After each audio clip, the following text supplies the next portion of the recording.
Magandang hapon sa inyo, mga ka-FB friends. So ngayong araw may ipapakita ako sa inyo, no? Itong paligid na ito, yan, makikita nyo yan. Ang sabi ng mga matatanda, may bahay daw ng ano dito, bahay ng isang aswang kilalang manananggal.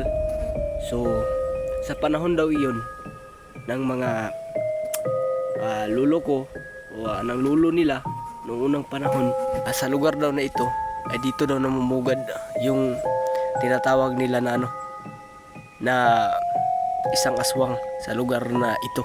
Kapansin-pansin, wala nang natitira sa kanyang bahay. Ayun, makikita nyo, wala na talaga kasi sinunog daw ng ng mga tao, at hindi ba lahat ng matitigas na hindi tinabla ng apoy tinala nila dun.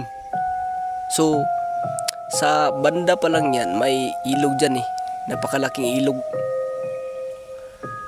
Doon daw nila dinala yung hindi tinatabla ng apoy na mga bagay.